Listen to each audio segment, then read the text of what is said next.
pindah ngeglandang, pindah ngegembel. Saya di Jakarta aja di Cikini ngegembel. Jadi dimusuhin, jadi enemy oleh seluruh kru sampai Mas Didi meninggal. Itu ya udah hadiah buat saya. Kecintaan Epy Kusnandar pada dunia seni peran tak perlu diragukan lagi. Puluhan judul film dan sinetron telah ia bintangi sejak tahun 1990-an. Perjalanannya menjadi salah satu aktor senior tentu tidak mudah. Dan ternyata semua berawal dari keluarga. Saya ada turunan titisan bakat seninya itu dari kakek, dari bapaknya kakek juga tukang sandiwara, tampil di panggung, tampil di hajatan di 17 Agustusan. Terus si kakek juga suka ini drama radio. Terus nurun ke ibu juga suka jadi tembang Sunda Cianjuran. Berawal dari figuran di sinetron, Kang Epy terus merambah hingga ke layar lebar. Film pertamanya adalah Petualangan Sherina pada tahun 2000 sebagai Upai seorang office boy. Penampilannya kala itu cukup sukses menghadirkan tawa. Tak heran jika karirnya sejak saat itu semakin naik. Kopi Jai. Oh, saya pikir Ceritanya ya saya diajak sama Bang Yayu, ada casting katanya Mbak Mira Lesmana sama Riri Riza nyari pemain. Kebetulan waktu itu saya habis bantu ujian senior, dan kebetulan habis kecelakaan juga. Saya sering kecelakaan, dan dari kecelakaan itu suka dapat kerja. Kenapa ya? Waktu itu gigi saya masih patah. Waktu dilihat sama Riri Riza, keterima. Ya udah katanya jangan dibetulin dulu giginya. Aduh ampun ya Allah. Akhirnya saya main di Petualangan Sherina, itu dilepas tuh. Silahkan katanya. Ya setelah Sherina premier waktu itu, Ibu Ratna Riantiarno ngeledek saya. Wah, Kang Epy ini udah bakal lupa sama panggung nih. Terutama sama pantomim Senadi Dimaim. Saya diledekin begitu. Hehehe, saya gitu. Ternyata iya juga ramalan Ibu Ratna. Saya terus dicari orang. Gara-gara saya banyak yang harus diungkap. Jatuh cinta itu karena balas dendam tadi. Saya balas dendam harus dengan tidak balas dendam, harus dengan jatuh cinta. Saya pilih seni peran, harus dicintai segila-gilanya. Apapun yang terjadi, karena tidak ada pilihan lain. Sudah anggap gagal.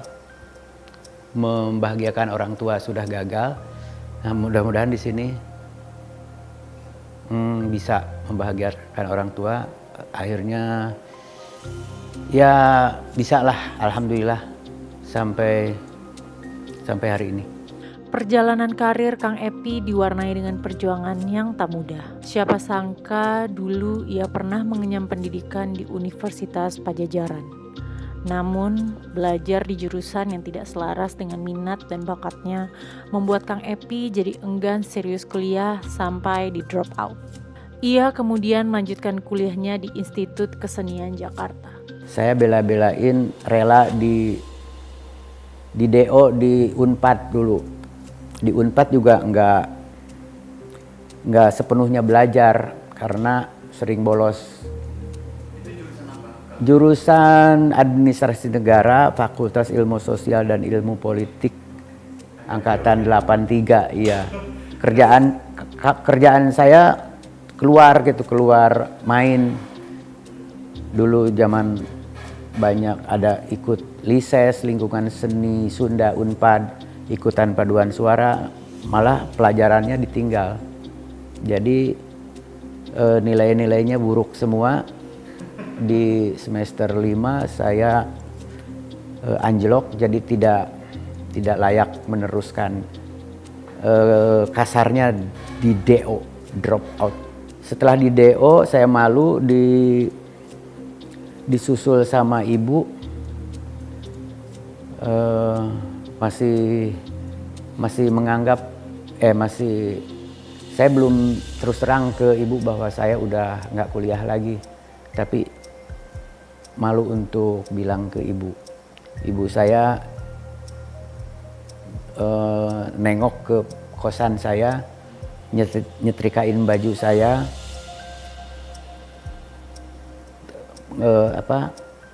ngedoain, hati-hati ya, yang bener kuliah. Ya Bu.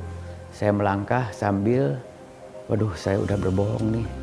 Saya sampai ke halaman kampus, teman-teman udah pada masuk, saya di luar aja menunggu sampai bubaran kuliah. Bubaran kuliah, mampir lagi ke kosan, masih ada ibu. Gimana kuliahnya? Baik Bu, itu masih berbohong. Baik Bu.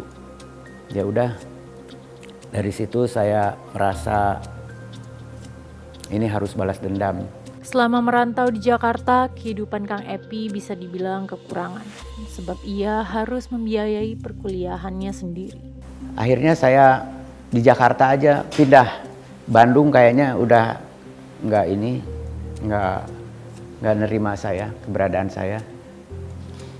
Pindah ngegembel saya di Jakarta aja, di Cikini ngegembel sebelum masuk kuliah. Karena udah nggak dibiayain lagi lah. Tapi di IKJ juga saya nggak bener, nggak lulus. Tapi dilulusin karena saya berprestasi di luar. Itu prestasinya apa? Prestasinya ya bisa mengharumkan nama bangsa, bisa mengharumkan nama kampus.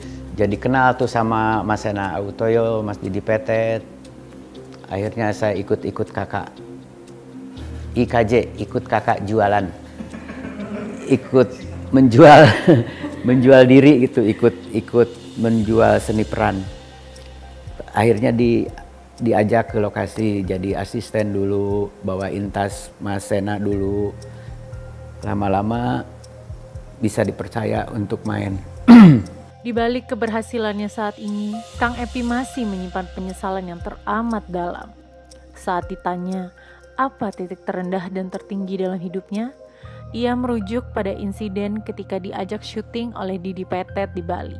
Di saat saya mulai teratas, sekaligus hari itu juga menjadi terendah. Momennya adalah saya diajak syuting ke Bali sama Mas Didi.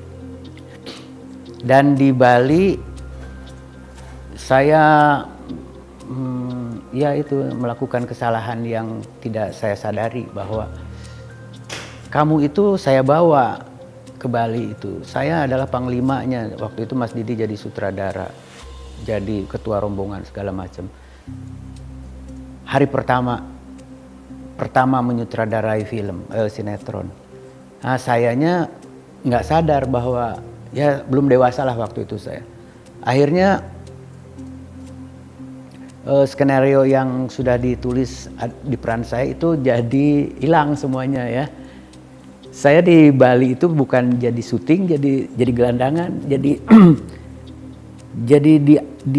dimusuhin, jadi enemy oleh seluruh kru. Saya mau pulang, nggak ada ongkos. Saya mau minjam sama Aji Mas Said, waktu itu belum akrab. Wah, nggak ada tuh 300.000 buat pulang ke sini, pulang ke Jakarta. Udah dicita-citakan dari kecil supaya jadi aktor. Sudah mau hampir jadi, malah kamu sendiri. Nah, itu pelajaran yang berharga sekali yang dikasih sama Mas Didi. Saya terus dimusuhin berhari-hari, berminggu-minggu, berbulan-bulan. Sampai saya bagaimana caranya untuk meminta maaf ke Mas Didi. Sampai akhirnya saya diam di terasnya Mas Didi berjam-jam. Mas Didi nggak keluar-keluar, saya cuma minta maaf aja.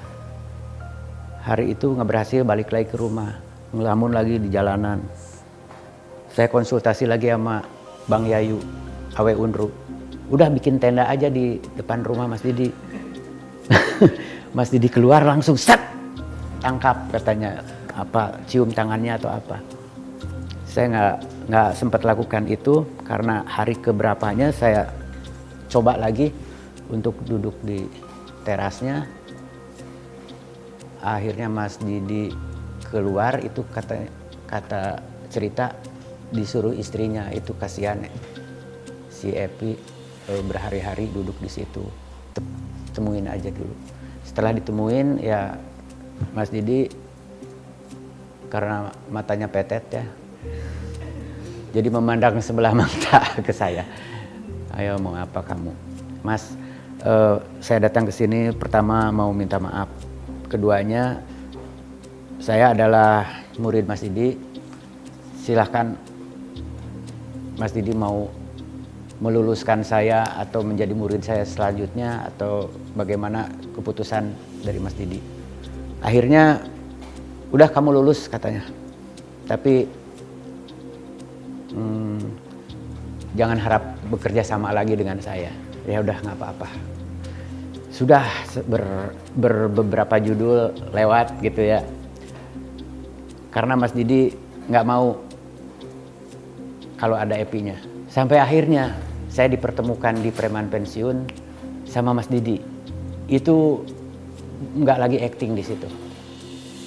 Adegannya memang di teras rumah, harus nggak boleh memandang matanya. Emang kenyataannya seperti itu. Sampai Mas Didi meninggal. Itu ya udah hadiah buat saya. Semuanya jadi pelajaran benar-benar saya sudah lulus. Sudah nggak boleh lagi begitu. Dan di preman pensiun juga ketemu, tapi di luar set itu saya masih segan banget untuk ngelihat mereka pada akrab tuh ngobrol sama Mas Didi. Saya di sudut aja mendengarkan dari jauh. Belum lepas ini perasaan bersalah saya.